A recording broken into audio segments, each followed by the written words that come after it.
Welcome to Red Light, Green Light, the podcast where you'll hear from industry leaders in science, technology, and innovation about the power of strategic storytelling.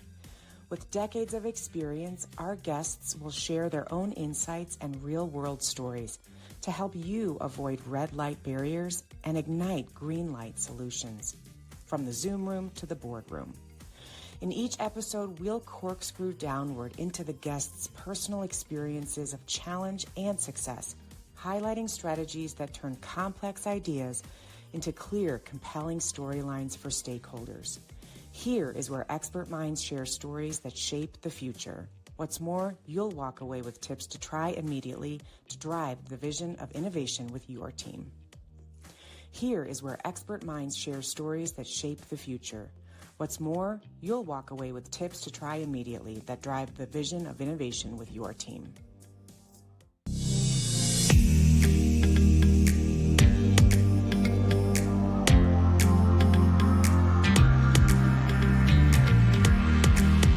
Hi, everybody. Welcome to another episode of Red Light, Green Light. I'm your host, Cindy Skalicky, and I am really excited to bring to you a very special guest today.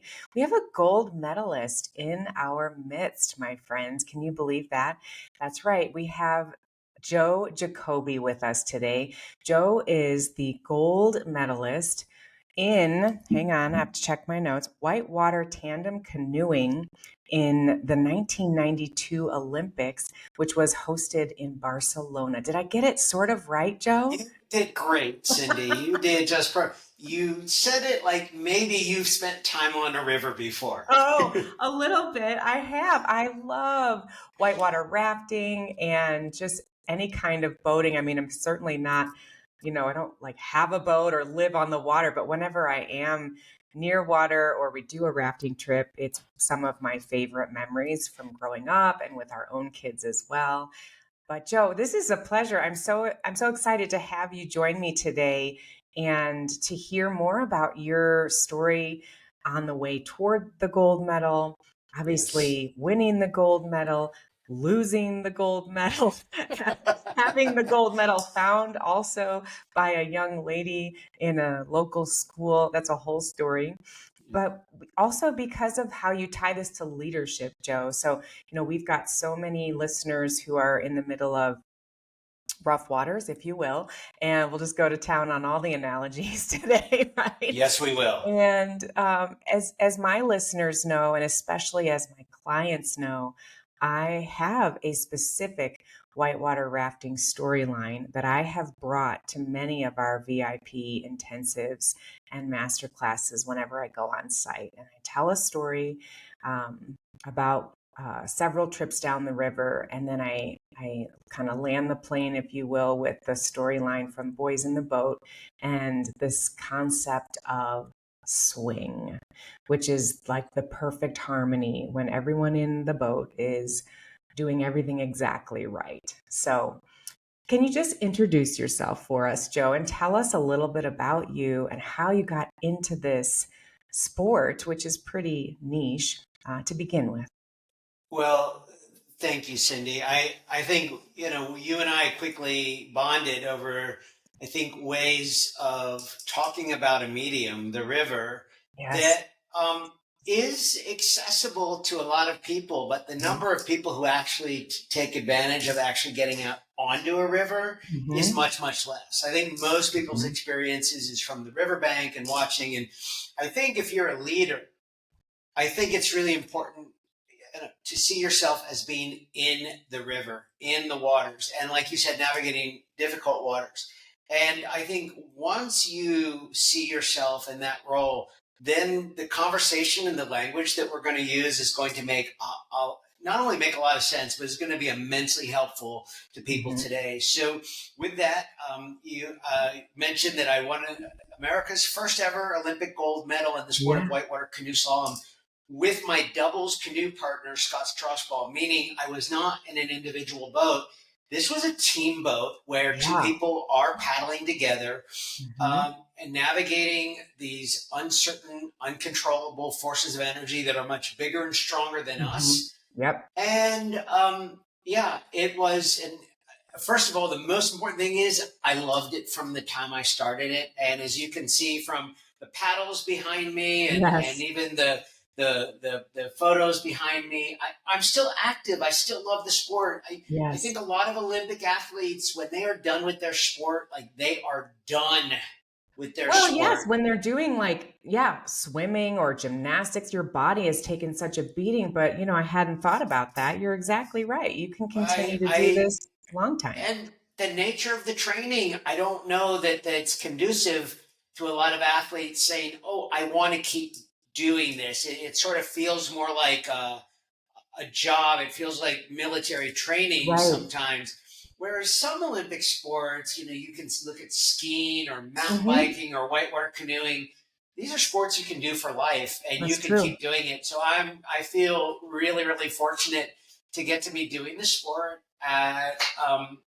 By the time this podcast airs, I'll be 56 years old, and I I love it. I'm still learning. I always say that the river and the waves and the ocean, those are my best coaches. I Yeah. learned so much from those environments. So in the spirit of introduction, Yeah. I've actually been living in the Spanish state of Catalonia for the last 8 years. I live in the city of La Seu d'Urgell, which is about 2.5 hours north of Barcelona in the Pyrenees Mountains. Okay. And I live right next to the 1992 Olympic canoeing venue where Scott and I won the Olympic Games. And So so cool. that move was very much, it was a quality of life adventure that was built around learning. I mean, this was Yes. really, when you think about, waking up in the same bed and every morning of your life and speaking your native home Hmm. language every Hmm. day of your life, and then you change that. And like I literally wake up every day hearing different kinds of sounds in a different language, and it So just takes cool. me 2 or 3 or 4 seconds to kind of tune in and realize where I am and what I've signed up for. But it's an adventure in learning. I mean, I Yes. all the things that people do, whether it's like you make a dentist appointment, get the oil change in your car, you go Right. shopping for fruits and vegetables. I do that in a different language now, and That's I so love it. amazing. I just love it. It's such a great way to just be in that spirit of learning and growth and change all the Yes. time. Well, I love travel also, and I've had in my youth 15 years of French, and so I certainly can get around in France or any French francophone countries, and so I can appreciate how your brain has to make that little change in order to go about your day. And also the adventure of it, right? In terms of Yeah. just having these new cultural experiences on a daily basis. It's something I aspire to do is to really truly, live in France for 6 or 12 months and immerse. It's great to travel there. It's great to go for a couple of weeks, but I would love an immersion. It's one of my only regrets of my college experiences that I did not have the opportunity to go abroad as I had hoped. And so, anyway, I think that's just an amazing piece of Well, what you're doing. listen, I think this is a great little segue into what we're talking about today. I think the best time for you and your family to do this kind of thing is still in front of you. I mean, Yeah. it's right. I just think we're in a different chapter of life. We have different Hmm. perspectives. We have different appreciations for different cultures and things that are different. And Yep. having learned a little bit about you, like I can't wait to support you and your family when it's ready to take on that Yeah. adventure. It's going to be Oh. fantastic. And the world today is so much better to Hmm. experiment. Like, Airbnb didn't I know. exist when you and Yeah. I were in high Oh, school and no way. college. It was Yeah, hostels. Right? right. Yeah. Well, we did kind of like a mini tour 2 summers ago. We took our 4 kids for a month throughout Europe to to these cities. And so eventually we hope to go back to actually kind of plant and, as you said, kind of, live in and amongst the people for a longer period of time. And it'll be amazing. But I we love digress. it. Let's Love go it. back to your great story, Joe. I have a question, like a technical question for you, okay? Which Yes. means, I've seen boats in the water and people racing either solo or with probably 4 to 8 people. At least that's the most common situation. Can you tell us about having just one other partner in the boat and what that's like in terms of, are you still trying to row in sync when you have only one other person, or is one person steering and is one person paddling? What is the dynamic like for two Such good people? questions. Such Well, good. and I want to couch it in light of the fact that so many of our audience members are like a co-founder and a founder of a startup, for example, or a company. So yeah, go for it. Well, and I'm also a co-founder in a company. Everything that I know and believe about teams is based on how a two-person team works together. And Okay, we're going to talk awesome. a lot about that. And it's so good the way you asked the sport, because most team building kind of conversations does sort of happen in the context of rowing, a sport that I love. Mm-hmm. And it usually happens in the context of, hey, if we all pull together, the outcome will be better. Mm-hmm. And I challenge that in a lot of ways, because I think it's nice for the sport of rowing. But what I believe about the way business and performance works in the world today is I don't think flat water and calm water is a very good metaphor for the world we're living in. I think the world today is a lot more unpredictable. It changes very quickly. I think it does feel a lot more like a river with currents that are constantly adjusting and changing, sometimes faster, sometimes slower, sometimes more gradient, sometimes less. Sometimes there's rocks, sometimes there's not.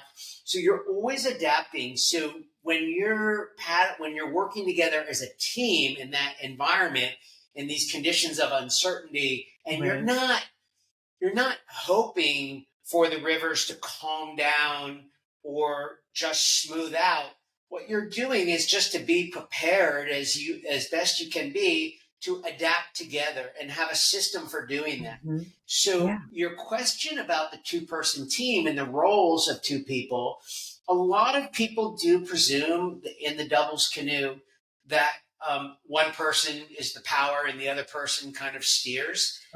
My canoe partner and I, we were the smallest, lightest weight team in the Olympic race. Really? Okay.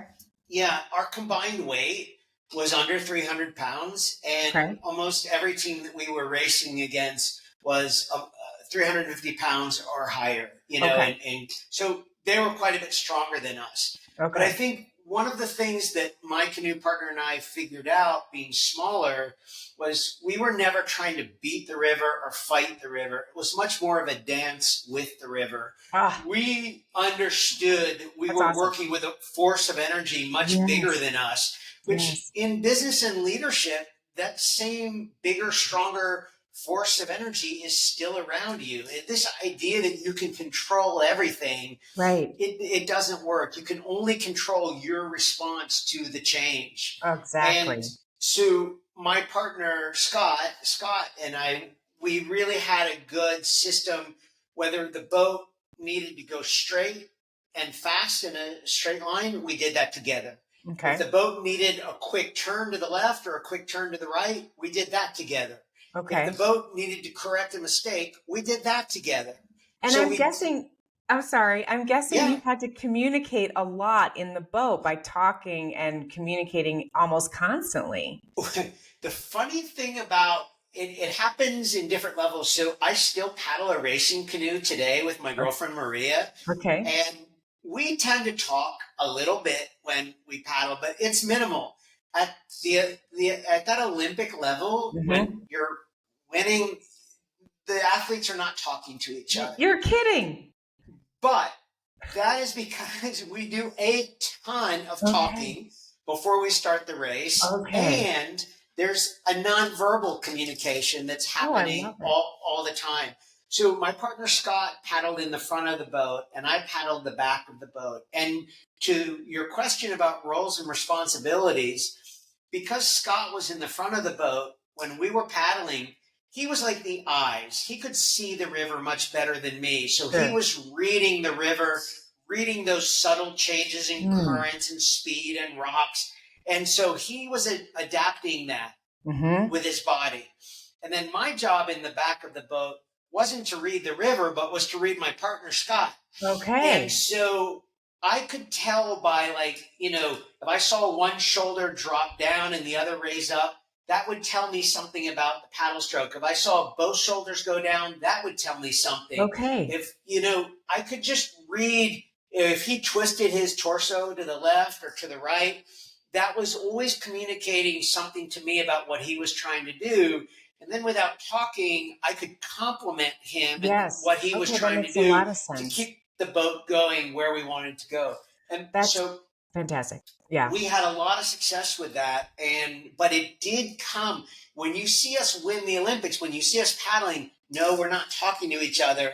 But what you don't see is a lot of talking that happened before we got on the water. Oh, what an amazing storyline around nonverbal communication. Yes. And also the way that you had to have known each other so well before getting on the water. I mean, I kind of want to ask about that. How did you meet Scott? How did you decide that you would, trust each other enough to go this journey together? So curious. How long did you know each other before you raced? What's that like? I think what we're going to talk about next is going to be some of the most valuable, interesting part of our conversation. Bring it. Yeah, this is an amazing story. So I grew up in the Washington, D.C. area, and in the early 1980s, I attended my first workout with the U.S. whitewater team when I was 12 years old. Not because I was especially athletic or good at the sport yet, but a friend brought me out to that group, and I got kind of entangled in this amazing high performance culture of canoeing. It was like a group of all world champion and world medalists and the legendary coach of the sport. And so they were my people growing up through junior high school and high school. And then in my senior year of high school, my canoe partner, Scott, a lot of people would move to the Washington, D.C. area as a way to kind of try their hand at seeing how far they could go in the sport. Everyone wanted to paddle the singles canoe because the United States was dominating the world in singles canoe. Okay. And everyone was like, oh, I want to be like these superstars who do that. But the legendary coach pulled Scott and myself aside and he said, look, you guys are good singles canoeists, but you're young and you don't have the experience yet.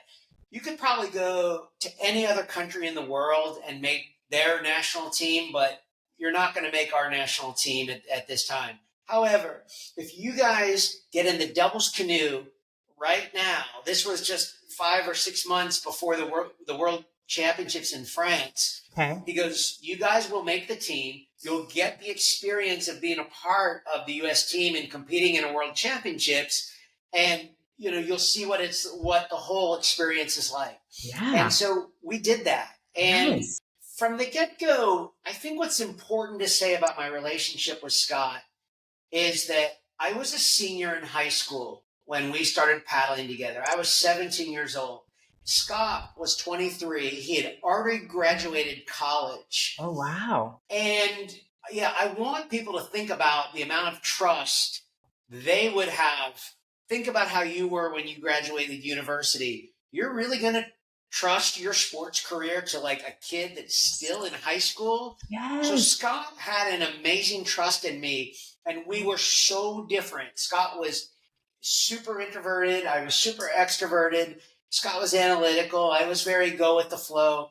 I like to tell people that we weren't 180 degrees different, but we're about 179. And I truly believe had we been 175 degrees different, we don't win the gold medal at the Olympic Games 6 years later in 1992. So what happened was as we got better and as our expectations started to change and we started to win medals and we said, oh, we could be pretty good at that, those competitive differences that we had became harder to manage. And they led to a lot of friction, a lot of disagreements, a lot of fights, a lot of discord. And that process of working through that was really challenging and really hard. And today, it's really hard for me to imagine forming a team of people who are like me. I'm literally looking at people who do things differently than me and have different strengths than me and have, and essentially I'm looking for more complementary relationships that I learned paddling with Scott. But we had a lot of problems, trying to figure it out. And we didn't figure it out on our own, by the way. Yeah, I was going to say, who was helping you? Yeah. Well, the biggest one to come in, like at a time when we were at our lowest moment in the 6 years that Scott and I paddled together, in our lowest moment, the U.S. Olympic Committee gave us access to their director of sports psychology, which was an Australian guy named Dr. Shane Murphy. What was so interesting about Shane and the work that Shane did with us, Shane never came in with this like identity typing and said, oh, Joe, you're like this type, and Scott, you're like this type, and we need this. Shane didn't do any of that. All Shane did was that he taught two people that were really, really different from each other. He gave us a framework of how and when to speak to each other. So first, I want to talk about the when, because at the time, just as an example, many times we would finish our final workout of the day, say our third workout of the day. We've done 2 on the water sessions and then weightlifting. Now it's 7 o'clock at night and we are just tired, run down, hungry. We just want to get to our respective homes and get away from each other. And we're about to do that. And then maybe I will say something like, hey, Scott, I want to talk to you about that thing that happened in this morning's workout. And it's like, you're just building the bomb that's getting ready to go off. Yeah, right? And you don't know any better. And now, so what all Shane did, the first thing that Shane did for us was he said, we've got to reset these conversations to take place the next morning. Oh, brilliant. Because you guys, first of all, you need to go home. You guys need to get rest. You need to put food in your belly. Food, right. And then the next day, when you have agreed to have this conversation the next morning, and you've prepared yourself not only for how you're going to talk and communicate to the other person, but you're going to prepare your ears to hear things that may not be so appealing to your ears. Right. And that process, that framework, all we did was change the time of the meetings we were having by about 12 hours from the nighttime to the next morning. And now we're less tired. We're not starving. We've had time and you have time to think about this and, what you're going to say in a different kind of way. And then when the conversation is over and you've said your piece and we've each contributed to what the team is going to do, when we leave that space, we are going to accept our roles as the front person and the back person in the boat again. Okay. Yep. And that's it. That you did your thing. That was a huge, huge turnaround for us and really saved the ultimate bomb from going off, which was not only were we not going to make the Olympic team, but we weren't even going to make it to the Olympic trials, let alone, Right. You had to figure that out. We had to figure it out. I love that, Joe. And that resonates on so many levels when it comes to leadership, as you well know. And in some of the instances that I'm thinking about the opportunities sometimes leaders have to present, for example, in front of stakeholders as a duo. We've got like the main speaker and then the technical leader, for example. Or maybe we've got a dyad that's going out to customers and we've got the salesperson and the technical person. And these personalities, they're complementary in some ways, but they're very different and purposely so.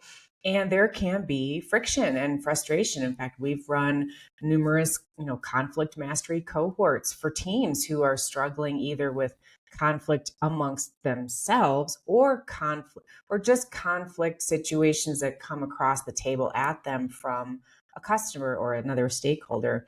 And these little tiny things really matter and they work. So literally, he basically taught you how to sleep on it. Is that a fair statement? Sleep on it, give yourself space, bring down the swelling, so to speak, and regain your footing before you engage in a conversation around conflict. And don't we all need those skills? I love it. I could talk about this all day. I think your story about, co-founders, those kind of situations. Uh-huh. I think we live in a world where a lot of people want to like show their value all the time. Sure. And Yes. they feel a need to like say something. And I think learning how to kind of let go and remember what the goal is of a presentation, reading the room. It's like reading the river. Yeah, we talk a lot about that. When you read the room, you can understand if this is more of a big picture conversation or if it's more of technical and details. Right. And I think when you understand that and your goal is to accomplish that big picture outcome, I think it becomes a lot easier to let go. I remember a coaching collaboration that I did with a client. It was with a large technology company that everyone has heard of in this podcast. I won't name the company, but she was working on a deal at the end of the fiscal year that wasn't a low 8-figure deal, with the client. So it was significant. And a lot of people in the company were keeping close tabs. What I loved about the nature of the deal was that from both sides, from the company that was selling to the company that was buying, it was all kind of hinged on a really wonderful relationship, a friendship that was built between my client and the person in the other company. Wow. But what happens is at the last moment, you had a lot of senior level people kind of swooping in. Oh, I got to be a part of this. I got to push the ball over, the goal line at the last moment. And I got to tell you, my client felt very left out at the end of the project. And we talked about how to work with this idea of letting go. And look, we've done the part, and the deal's not done. Yeah. It may be tense enough that if there's enough ego kind of fighting each other at the high level, who do you think they're going to come back to? And sure enough, when it was 4th and 1 on the one goal, on the 1 yard line, and they needed to push the ball across, one of the most senior level executives in this company called my client and said, "Can you get back on the phone with your person?" Oh, I love that. And finish. And it was great. They got the deal done. And so there's when you let go and you sort of surrender to what the situation needs. And I hate to say it, it doesn't sound like out of the playbook, but sometimes those high level people need to sort of run their own course to see that what they're doing isn't going to work, so that they can come back to the lower level people and let those relationships that were built on real respect and commonality and goodness to kind of, push the ball over the goal line. That is a great story, Joe. And I think a lot of our listeners can resonate with many different aspects of that story. I wonder if you would agree with this. It's like, you're going to have relationships with the people in the boat here and there that you might,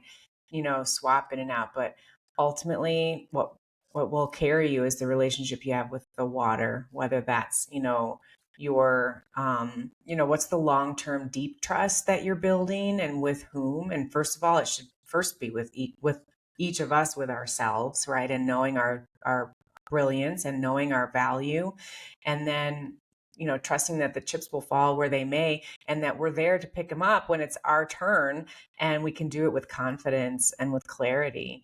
But I love that word surrender that you just used. And it kind of leads to one of the dangling questions I wanted to ask you about, which is, if you zoom way out and you look way out at your life and the fact that you're a gold medalist, and when you were, a young lad, did you ever think, right? Who wakes up and says, when they're 6 or 8 years old, I'm going to be a gold medalist in whitewater tandem canoeing? Right. But, I think you surrendered in a certain way as well, just to the reality that you got hooked up with this amazing group of individuals as a young man. You were kind of at the right place at the right time. And in my language, you kind of took a key that was presented to you and ran with it. Can you reflect for us a little on just the circumstances that led to your gold medal and how that's affected your life? I'd love to, but I want to double click on that idea of surrender. If there's, I don't know of a more powerful, literally and figuratively, lesson that the river teaches you than surrender. Oh, yes, of course. I mean, if you just go stand by the side of a river, I mean, you're in Fort Collins, you know, The I'm Pooter. blanking on, The thank you, Pooter. that river. Mhm. If you just go stand on the side of that river, even in the wintertime when there's very little water flowing through there, you can appreciate the nonstop, constant movement and energy of that river. We can't beat it. We're humans. We can only go so long. We can only work with it. So you have no choice except to surrender to the power of the river. Relative to the opportunities that I had and kind of how I kind of took advantage of the key that was put in my hand. Yeah. Malcolm Gladwell wrote a wonderful book called Outliers, which is a book about your fortuitous circumstances that come along in your life. He talks about Bill Gates and Paul Allen having the right access to the right computers at the right time of life that just made them masters of programming and understanding technology and just getting a leg up. No one would look at being raised in the Washington, D.C. area as like something that sounds very opportunistic, especially today. Right. But being raised on the Potomac River, great whitewater river in an urban environment, meaning that the athletes who lived there had access to good jobs, good university. Right. And I had parents that, were saying, that were supporting me and getting involved in the sport that they didn't know much about. So that was my fortuitous circumstance that I jumped on. Like I was a part of one of the highest performing training groups in the history of canoeing. Gosh. And not only did I get to be a part of it, but I actually got to help sustain the performance of that group with my own performances. And I got to do it with the same people that brought me in, that welcomed me into that community. Some of them by the 1992 Olympics. I had been with that group for 10 years at that point. Some of them were my teammates. Some of them had retired and become my coaches. So it was an amazing just stroke of luck to be born and raised there, and that those people were still are a part of my life today, which I love that. I can see, I think it's one of the neat things about the lessons that you learn in sport at younger ages in our life, that some of the lessons you don't really start to process, or you process them in a different way in your 30s, in your 40s, and in your 50s. Absolutely. Yeah. And for that reason, I think, one of my little journaling prompts that I do every morning to myself is I have relationship focus. And it's not just a list of people I'm talking to, but it's a reminder that I'm planting seeds. And like this morning in my journal, I wrote your name, Cindy. You did? And of course, because I think beyond the conversation that we're having today, like we are planting seeds today that we have no idea the fruit that it's going to bear in 1, 3, and 5 years from now for you, for me, or for people that are listening or watching this podcast. Yes. And that to me, I think giving space for that and honoring that is really important. That's fantastic. That's a great point. And I really resonate with that piece you just said about being able to think differently, deeper, better, more thoroughly years after you've experienced something like that. As an adult, you look back at your youth and you have a different viewpoint completely. I was back at my high school in Illinois and was talking with with the shortstop who played on the softball team with me when we were varsity softball players. And I was so edified to see that the team I played on as a senior and as a junior, we are still the two most winningest teams the school has ever seen in its history, because we just really had this amazing dream team of girls who played lights out, winning softball. And I'm so proud to have been part of that. And I learned so much from the trust and the relationships built with those girls. I'm still in touch with so many of them. And it's such a powerful thread of my being, it formed me. And that's what sports can do in those young ages. So good so great to have the experience that you had and to see it come, all these years later, what it's meant to you. Let me end, Joe, with speaking of young people, let's talk a little about this young woman who found your lost gold medal. I can't remember what year that happened. Can you give us the Cliff's Notes version of what transpired and then how you ended up meeting this young lady who returned it to you? So in 2016, Okay, right. just a few weeks before the Olympics in Rio de Janeiro, Brazil, which I didn't have any like official connection with, Right. but it was kind of a quiet moment relative to the Olympic world. And I had been in Atlanta that day, and a thief broke into the car and took my computer bag out of the car, not knowing that my Olympic medal was in my computer bag. Now, to understand something about me, because I think a lot of people ask, like, well, what were you doing with the medal? Like, why wasn't it in a safety deposit box? Case. Why, Right. yeah, why, why was it with you? The reality is that in a little sport like whitewater canoeing, one thing I figured out within 24 hours of having the medal was that for a sport that doesn't get a lot of attention and a lot of exposure, the medal is a great way to help people remember the sport. So the more I get the medal out there, the more people that touch the medal, the more people that form a connection. They're forming a connection to canoeing. They're going to remember something about it. And I'd been doing some media work that day in Atlanta, and I brought the medal along. So anyway, when the computer bag was stolen, the medal went with it. And but it became quite a viral story, me losing that Olympic medal. And, the media was very persistent, staying on top of the story. And 3 weeks later, there was a little girl, 6-year-old girl named Chloe Smith, who was out walking with her dad one day. And not in the best part of Atlanta. It's in a tough part of Atlanta.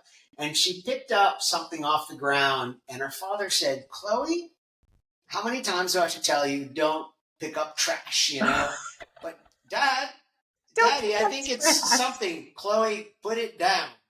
And she flings it, and it kind of goes through the air, and the sunshine sort of glitter, there's glitter of sunshine coming off of this object that she threw. And her dad said, "Chloe, go pick that up." "But Dad, you told me you threw it away." "Chloe, go pick that up." And she goes and picks it up, and it was this.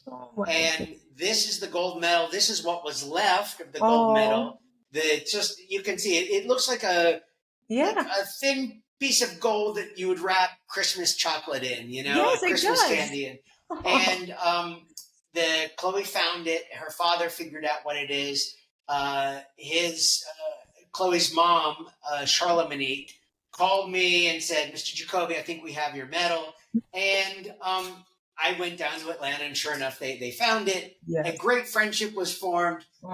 6-year-old Chloe and I end up kayaking together in a tandem kayak on the Chattahoochee 2 times that summer. You're kidding. And I still keep in touch with her mom, which is great. And the medal is a lot different. It's a lot smaller than it used to be. And but I love it. I just love the story that goes along with it. And I think that's what it's sort of very symbolic of, just sort of the journey of life and these unexpected changes. And, the medal is not, it doesn't really matter whether it's in this perfect, beautiful, original form. None of that really matters. What matters is, like, to me, is how I get to share the story and the experience. And honestly, everything that happened, including the way Chloe found the medal, is a beautiful part of that. And great story. So that's my I love it. If you Google stolen Olympic medal, I did. The story comes up pretty high in Google search. It's the number one pick, right? No. Oh, well, Joe, thank you so much for being with me today. We are unfortunately almost out of time, but I have one more question that I like to ask guests on the show. If you have any wisdom or one piece of advice you'd give to a leader who's struggling against some, tough waters? Is there a word or a phrase or a quote that you might leave with that person around how to persevere? I think it's a really great question. It's hard to go with one thing. I think whatever the challenge is that we're looking at, and especially if you think it's something very external like a client, a colleague, the Right. market, the conditions, I would just say that I think most of the time that I find myself in these kinds of conversations, that I just find ways to open up the conversation to turn it into an inside conversation. Ooh, okay. Connection to self, relationship to self, Nice. resistance with self. What am I? What is not in alignment here? I think that relationship to self is just one of the most overlooked, underserved part of, for example, team building. Yeah. It's like, team building, you can say, oh, we got to figure it out together as a team. But even to the point of, I think about the Joe and Scott Olympic doubles canoe story. Yep. It was never about conforming to a set of standards by the team. It was trying to bring out the best of that individual person and the most growth and development of that individual person. And that is all inside work. That is all, and it takes a lot. It's never ending process as long as we have a brain and as long as we have a heart, which is from the moment we're born to the moment, we're gone. Yeah. Everything is going to revolve around some element of this being an inside game. So I'm always just, how do you turn this and look at it more inside, even when it looks like it's all about something external? Yes. Oh, perfectly said. That is so true. And it's a message we all need to hear again and again, because it's so easy to get out of whack, right? With those kinds of relationships when we're serving others or trying to do good with others, we have to typically turn it around, pick up the mirror and take a look and see where we are in alignment or not first, and then go outward. So that's a great piece of advice, Joe. Thank you for your time today. This has been so much fun. I think it's part one of more. That's about all I can say. I can't wait, Cindy. I love talking with you. I love what you're doing on the podcast, and I love the spirit in which you are serving your clients. Let's keep the conversation going. Let's do it. Absolutely. Yeah, it'll be wonderful. Thank you. You bet. 100%. Thanks everybody for listening. Make sure to hit follow and share and let others know about this wonderful conversation with Joe Jacobi, gold medalist from the 1992 Barcelona Olympics. And Joe, you've been a pleasure. Thank you all for listening. We'll be back again next week, as we are every Friday, with another fantastic leader bringing you stories that stick. Until then, get out there, go find a stakeholder audience that you can get from the red light of risk to the green light of go. And we will see you next week. Bye-bye.